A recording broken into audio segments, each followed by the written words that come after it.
कृष्ण शरणम मम। आजकल तो लोग रुपए पैसे के लिए अपनी कमर तोड़ते हैं, किंतु ठाकुर जी का चंदन घिसने के लिए नौकर रखते हैं। ऊपर के श्लोकों में भक्ति का निरूपण है। शरीर द्वाददि मंथन रूप सेवा कर्म हो रहा है। हृदय में कृष्ण स्मरण की सरिता बह चली है। वाणी बाल चरित्र के गान का गुंजन कर रही है। भक्ति तन मन वचन से अपने प्यारे लाला की सेवा में संलग्न है। रेशमी वस्त्र पवित्रता का प्रतीक है। उसकी डोर कसकर बांधी हुई है, अर्थात आलस्य प्रमोद का अंश तक नहीं है। वैसे तो वासना का प्रतीक है। सूत के वस्त्र की अपेक्षा रेशमी वस्त्र अधिक मुलायम महीन होता है, तो यह रेशमी वस्त्र है सूक्ष्म वासना। शरीर की उत्पत्ति और आधार रजोगुण है। सूक्ष्म वासना नहीं होगी तो शरीर भी नहीं रहेगा। वासना निशेष हो जाने पर जीव ईश्वर से एक रूप हो जाता है। सामान्य व्यक्ति की तुलना में वैष्णव की वासना दिव्य होती है। मन पूर्णतः वासनाहीन होने पर ईश्वर के साथ जा मिलता है। स्वयं ही सुख भोगने की इच्छा बाधक है, औरों को सुखी करने की इच्छा बाधक नहीं है। पराई की सेवा करने की इच्छा सूक्ष्म वासना है। भक्ति मार्ग अपनाने के बाद सुखोपभोग की इच्छा न करो, औरों को सुखी करने की इच्छा करो। सुख का स्वयं उपभोग करने की इच्छा करने वाले इंद्रियों का दास ही होगा। भगवत सेवा में शरीर खपा दो। शरीर पसीने से तर हो जाए तब तक ठाकुर जी की सेवा करो। ठाकुर जी के उपयोग में न आने वाला शरीर व्यथा है। तुलसीदास ने बिना ठाकुर जी की सेवा हो नहीं पाती। तुलसीदास के बिना ठाकुर जी की सेवा हो नहीं पाती।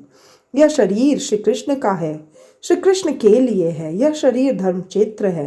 धर्म क्षेत्र अर्थात विष्णु क्षेत्र रूपी यह देह भोग के लिए नहीं है। यशोदा ने शारीरिक सेवा की। शारीरिक सेवा तो करनी ही है, किंतु यदि मन से सेवा नहीं हो गई तो आनंद लाभ नहीं होगा। सेवा करते करते आंखें गीली हो जानी चाहिए और हृदय पिघल जाना चाहिए। ऐसे सद्भाव पूर्वक सेवा करने वाले आजकल बहुत कम हैं। सेवारत यशोदा जी की आंखों में श्री कृष्ण है और हृदय में भी। दधि मंथन के समय उनकी दृष्टि तो कन्हैया की ओर ही स्थिर है। काम काज करते समय हमारी दृष्टि यशोदा जी की भांति श्री कृष्ण की ओर ही रहनी चाहिए। सभी गोपियां भी खान पान काम काज के समय भी गोपाल कन्हैया की ओर ही टकटकी लगाए रहती थी। श्री कृष्ण शरणम मम। व्यवहार छूटता नहीं है और उसे छोड़ना भी तो नहीं है, किंतु व्यवहार के साथ साथ परमार्थ को याद रखो। अपना लक्ष्य कभी न भूलो। सभी संत महात्माओं को कुछ न कुछ कामकाज करना ही पड़ता था। कामकाज के समय भगवान को भूल जाना अपराध है। इस संसार में कोई केवल धन के लिए जीता है तो कोई स्त्री के लिए, कोई संपत्ति के लिए जीता है तो कोई पुत्र परिवार के लिए। ऐसा व्यवहार इष्ट नहीं है। पैसा नहीं, परमात्मा को देखना है। आदर्श को, लक्ष्य को ध्यान में रखकर किया गया व्यवहार ही भक्ति है। व्यवहार शुद्ध होगा तो भक्ति आएगी। लक्ष्य को भूल कर किया गया व्यवहार बाधक होगा। लक्ष्य को भूल जाओगे तो लक 84 के फेर में फंस जाओगे। व्यवहार निभाते समय दृष्टि भगवान की ओर स्थिर रखोगे तो वह व्यवहार ही भक्ति बन जाएगा। यशोदा है पुष्टि भक्ति। पीला वस्त्र वैष्णवी भक्ति का प्रतीक है। संसार है सागर। मंथन करके प्रेम रूप नवनीत पाना है। परमात्मा की मांग है प्रेम। घर का कारोबार करते समय यशोदा जी की भांति मुख में प्रभु नाम और दृष्टि में प्रभु का स्वरूप होना चाहिए। पुष्टि भक्ति में भक्ति और व्यवहार भिन्न नहीं है। भक्त का प्रत्येक व्यवहार भक्तिमय होना चाहिए। जो कुछ काम करो भगवान की आज्ञा समझकर करो। काम काज करते करते हर 5-10 मिनट के बाद भगवान को निहारते रहना। जब तक व्यवहार पूर्णतः शुद्ध नहीं होगा तब तक भक्ति भली भांति हो नहीं पाएगी। व्यवहार में छल कपट असत्य न होने चाहिए। यशोदा की दृष्टि हमेशा श्री कृष्ण की ओर लगी रहती है। भगवान का स्मरण करते करते माता का हृदय द्रवित हो गया। वक्षस्थल का वस्त्र भीग गया है। 12वें अध्याय में कहा गया कि भगवान के कुंडल में सांख्य योग है। ये यशोदा का नहीं, भक्ति का श्रृंगार है। सांख्य योग की सहायता के बिना भक्ति की नहीं जा सकती। महाप्रभु जी ने कहा है, यशोदा के कुंडल सांख्य योग है। सांख्य योग की सहायता से भक्ति स्थिर होती है। दुख का प्रसंग आने पर मनुष्य भक्ति करने लगता है, किंतु उसमें स्थिरता नहीं आ पाती। सो सांख्य योग के बिना भक्ति अपूर्ण है। योग शास्त्र मन को एकाग्र बनाता है। योग मन को एकाग्र बनाने के लिए उपयोगी है। सांख्य शास्त्र का अभ्यास किए बिना चेतन आत्मा जड़ शरीर से पृथक नहीं हो पाता। सांख्य शास्त्र मन को शुद्ध करता है। इन दोनों की आवश्यकता है। श्री कृष्ण शरणम मम। यदि भक्ति करनी ही है तो आत्मा को शरीर से पृथक कर लो और मन को एकाग्र करो। शारीरिक आनंद अपना नहीं है। बार बार सोचो कि चेतन आत्मा और जड़ शरीर दोनों एक नहीं भिन्न है। रोज तो मंगल गीत गाने पर लाला जागता था, आज इच्छा थी कि माखन तैयार होने पर उसे जगाया जाए। बुद्धि को ईश्वर से दूर न होने दो। बुद्धि यशोदा विषयों की ओर बढ़ेगी तो वहां फंस जाएगी, इसलिए तो कन्हैया माता को दूर नहीं जाने देता। बुद्धि यदि ईश्वर से दूर होकर विषयों की ओर जाएगी तो विपत्ति में फंसेगी। ईश्वर यह नहीं चाहते, सो वे यशोदा को कोई और काम करने ही नहीं देते थे। आज यशोदा दधि मंथन में तन्मय हुई थी। उनकी वाणी में, मन में, हृदय में श्री कृष्ण है। यह यशोदा का नहीं, भक्ति की कथा है। यशोदा का तन मन वचन एक हो गए थे। वे मनवा वाचा कर्मणा भगवान की सेवा कर रही थी, अतः कृष्ण स्वयं जग गए। रोज तो श्री कृष्ण को जगाने के लिए मंगल गान करना पड़ता था, आज उन्हें जगाने का उपचार करना नहीं पड़ा। अनन्य भक्ति कन्हैया को जगाती है। श्री कृष्ण आज अपने आप जग गए। कन्हैया को जगाना है। यशोदा के हृदय में बसा हुआ कन्हैया जागा, किंतु हमारे हृदय का कन्हैया तो अभी सोया हुआ है, इसे जगाना है, ईश्वर को जगाना है। वैसे तो श्री कृष्ण सर्वव्यापी ब्रह्म है, सभी के हृदय में उनका वास है, किंतु सुषुप्तावस्था में है, उनको जगाना है। यशोदा जैसी भक्ति करोगे तो सुषुप्त कन्हैया अवश्य जागेगा। श्री कृष्ण अर्थात आनंद, हृदय में आनंद तो है ही, उसे जगाना है। जीव संसार के जड़ पदार्थों में आनंद की खोज करता रहता है, सो वह मिल नहीं पाता। ईश्वर के साथ जीव को तन्मय करना है।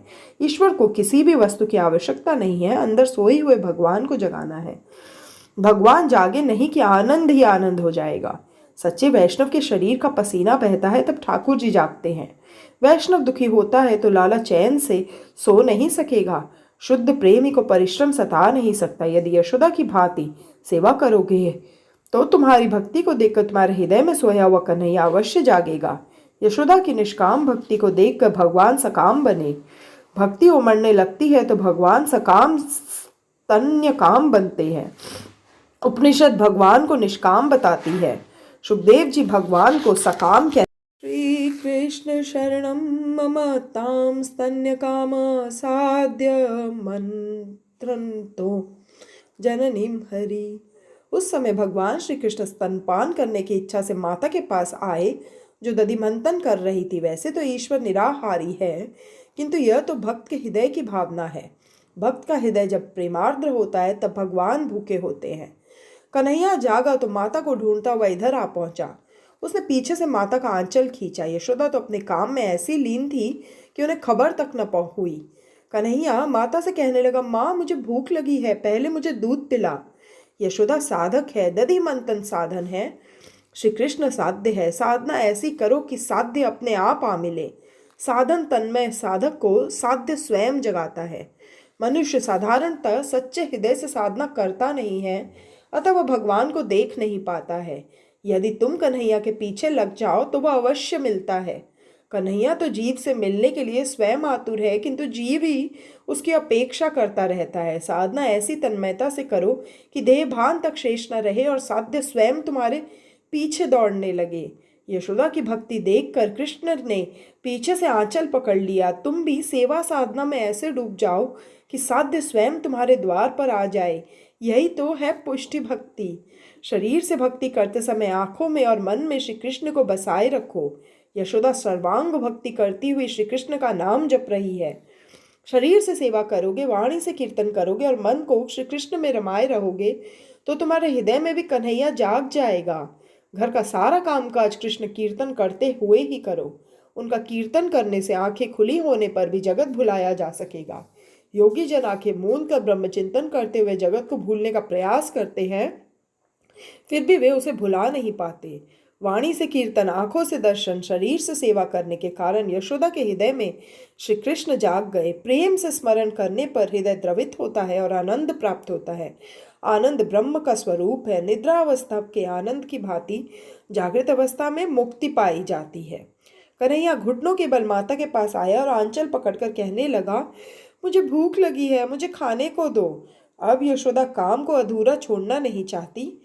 यह जीव बड़ा दुष्ट है, फिर भी भगवान उसे धन संपत्ति प्रतिष्ठा देते हैं। श्री कृष्ण शरणम मम। जीव अधम है, फिर भी भगवान आशा रखते हैं कि वह कभी तो सुधरेगा। भूखा कन्हैया रोने लगा। माता ने काम छोड़ दिया और अपने पुत्र को गोद में बिठलाकर दूध पिलाने लगी। दूध की धारा बह चली। भक्ति में हृदय द्रवित हो जाए तो आनंद अवश्य मिलता है, और यह आनंद ही तो ईश्वर है। क्या सुखदेव जी स्तनपान की कथा कह रहे थे? श्रीधर स्वामी कहते हैं कि यह कथा बालक का दूध पिलाने जैसी सामान्य कथा नहीं है। यह तो ब्रह्म संबंध की कथा है। यशोदा जीव और कन्हैया परमात्मा। माता पुत्र का मिलन कैसा है वह और कौन जान सकता है। यशोदा बालक को दूध पिला रही है, इतनी बात नहीं है। यह तो ब्रह्म संबंध स्थापित हुआ है। यह तो अद्वैत की कथा है। माता यशोदा बाल कृष्ण को गोद में लेकर परमात्मा के साथ एक हो गई है।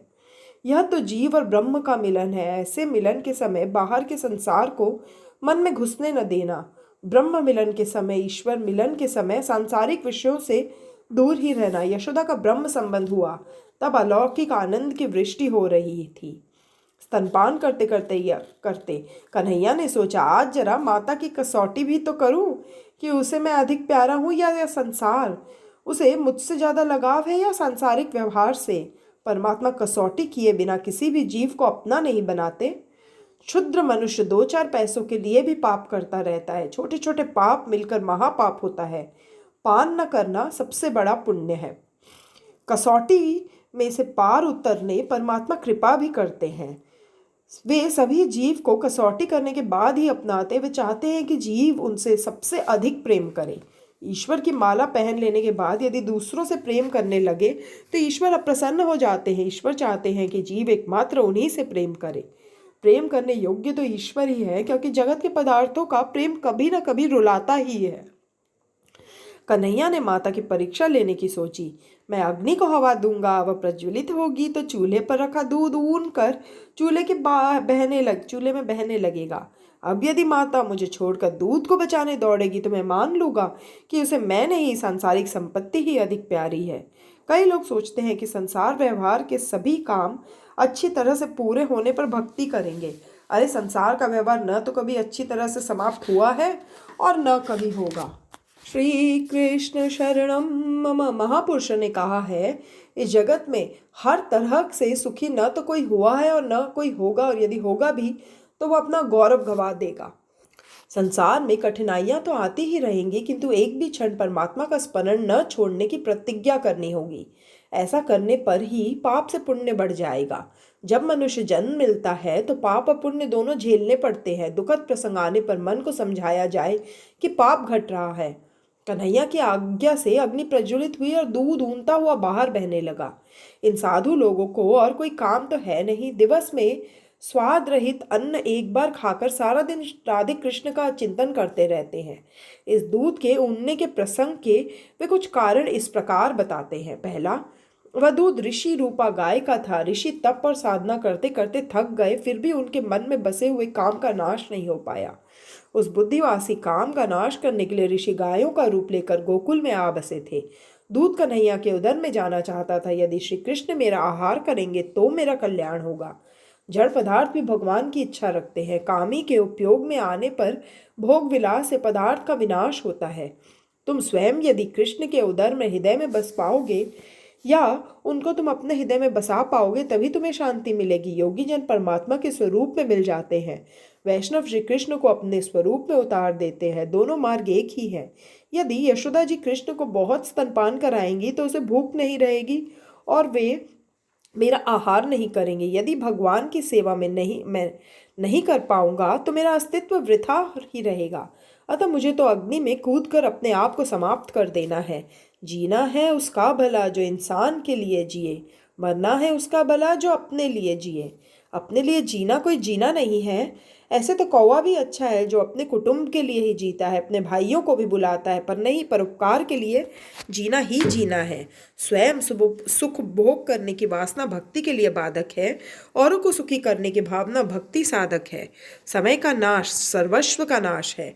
दूध ने मान लिया कि कन्हैया मुझे नहीं पिएगा, सो वह अग्नि में कूदने लगा।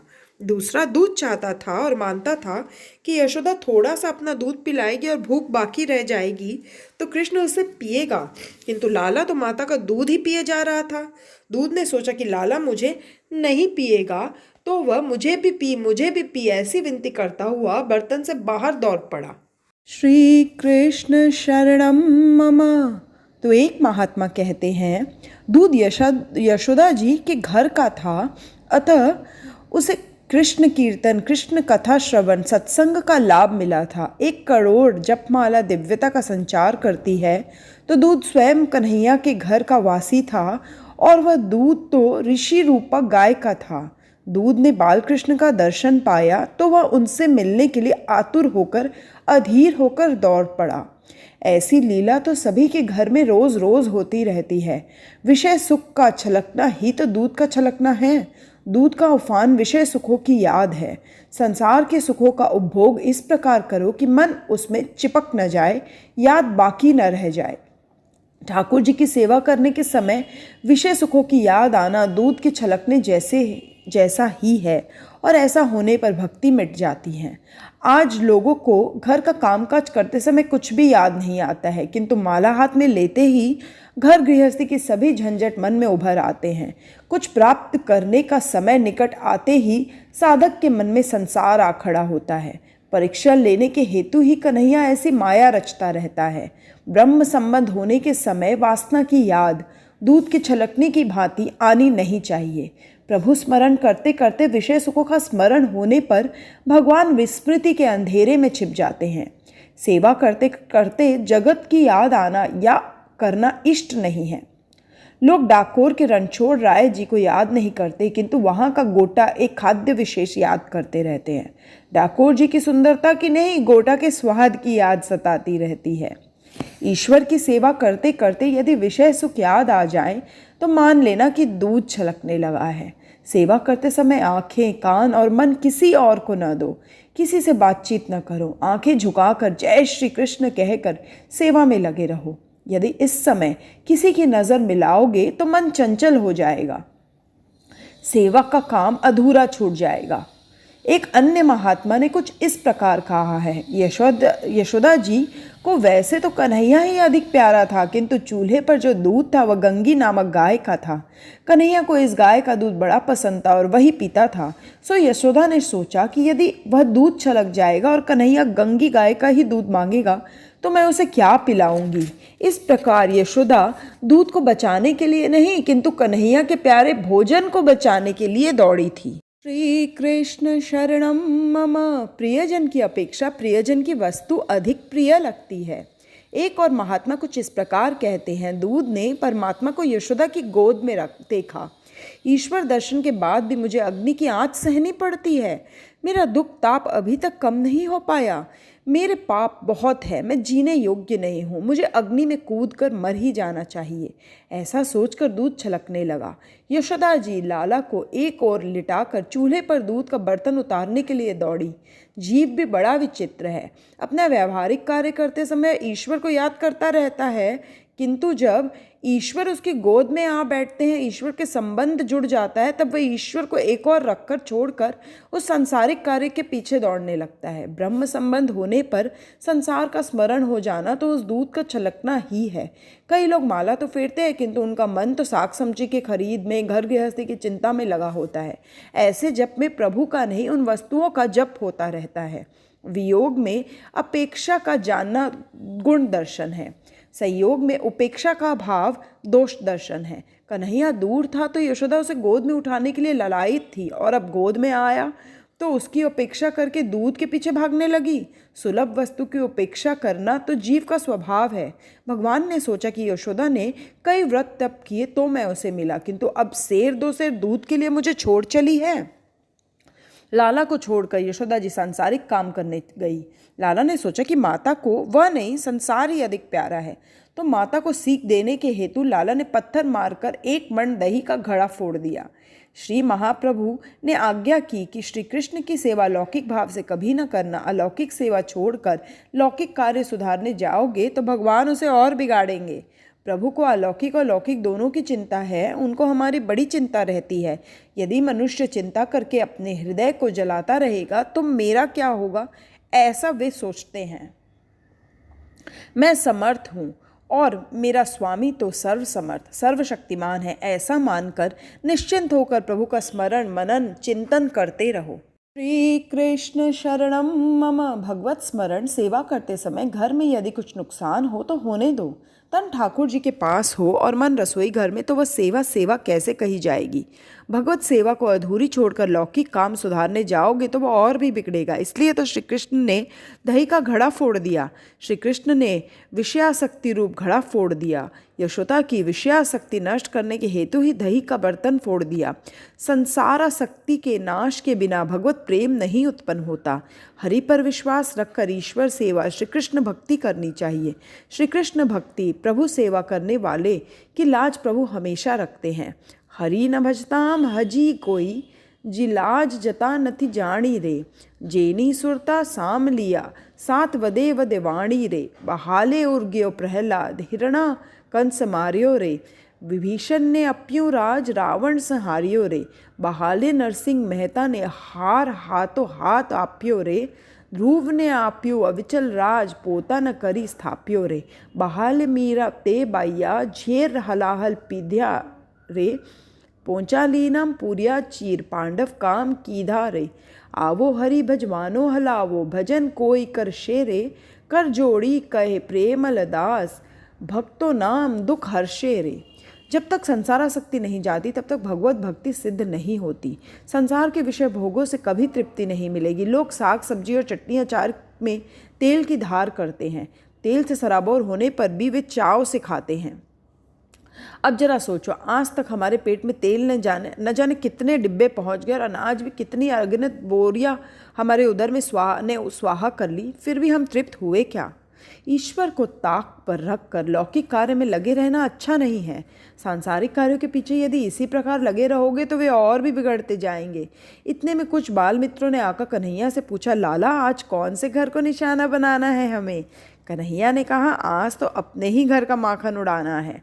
आज भगवान अपने ही घर का दही माखन खिला रहे हैं। किए हुए उपकारों को भगवान कभी नहीं भुलाते। राम अवतार में वानरों ने उनकी बड़ी सेवा की थी, तो श्री कृष्ण आज उनको भी दही माखन खिला रहे हैं। श्री कृष्ण शरणम मम। यशोदा ने वापस आकर देखा तो मटकी फूटी हुई थी, दही इधर उधर बिखरा हुआ था और कन्हैया गायब था। कन्हैया ने रूठ कर यह पराक्रम किया था।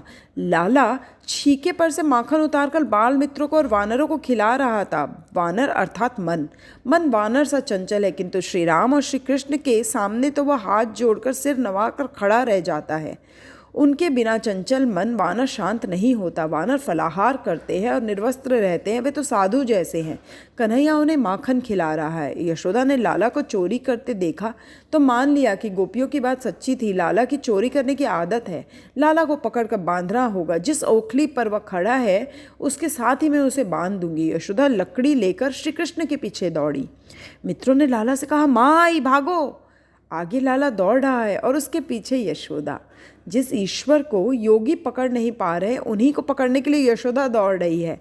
यशोदा दौड़ते दौड़ते थककर चूर हो गई, फिर भी कन्हैया हाथ नहीं आया। ऐसा क्या हुआ? श्रीधर स्वामी कहते हैं, अपनी एक भूल के कारण यशोदा उस कन्हैया को पकड़ नहीं पाती थी। कृष्ण के पीछे दौड़ने के समय यशोदा की दृष्टि में कृष्ण का मुखारविंद और चरण कमल नहीं, पीठ थी। तृतीय अध्याय में कहा गया है, लाला की पीठ में अधर्म है। अधर्म वहीं से उत्पन्न हुआ है। अधर्म को दृष्टि में रखकर दौड़ने वाला ईश्वर को कैसे पकड़ पाएगा? भक्ति धर्म की मर्यादा में रहकर करो। भक्ति धर्मानुकूल होनी चाहिए। भक्ति में अधर्म आया नहीं कि वह भ्रष्ट हो गई। कर्ता ने जिसे जो कर्तव्य दिया है उसको बराबर निभाया जाए। जो अपना कर्तव्य अपना धर्म छोड़ देता है उसकी भक्ति सफल नहीं हो पाती। संध्या कर्म किए बिना सेवा करने वाला ब्राह्मण की सेवा ईश्वर कभी नहीं स्वीकारते। यदि घर में पतिदेव बीमार है और उनकी उपेक्षा कर स्त्री मंदिर जाए तो उसकी भक्ति पूजा भगवान क्यों स्वीकार लेंगे? अपने पति और संतान की उपेक्षा करके कथा कीर्तन करने वाली या मंदिर जाने वाली स्त्री की सेवा कभी सफल नहीं होती। प्रभु कहते हैं, मुझे कर्तव्य की धर्म की मर्यादा बड़ी प्रिय है। उसकी भक्ति करते समय कर्तव्य और धर्म की मर्यादाओं का पालन करना ही चाहिए। यशोदा लाला को पकड़ नहीं पा रही है क्योंकि वह भक्ति अधर्म के पीछे दौड़ रही है। एक महात्मा दूसरा ही कारण बताते हैं। यशोदा के हाथ में लकड़ी थी।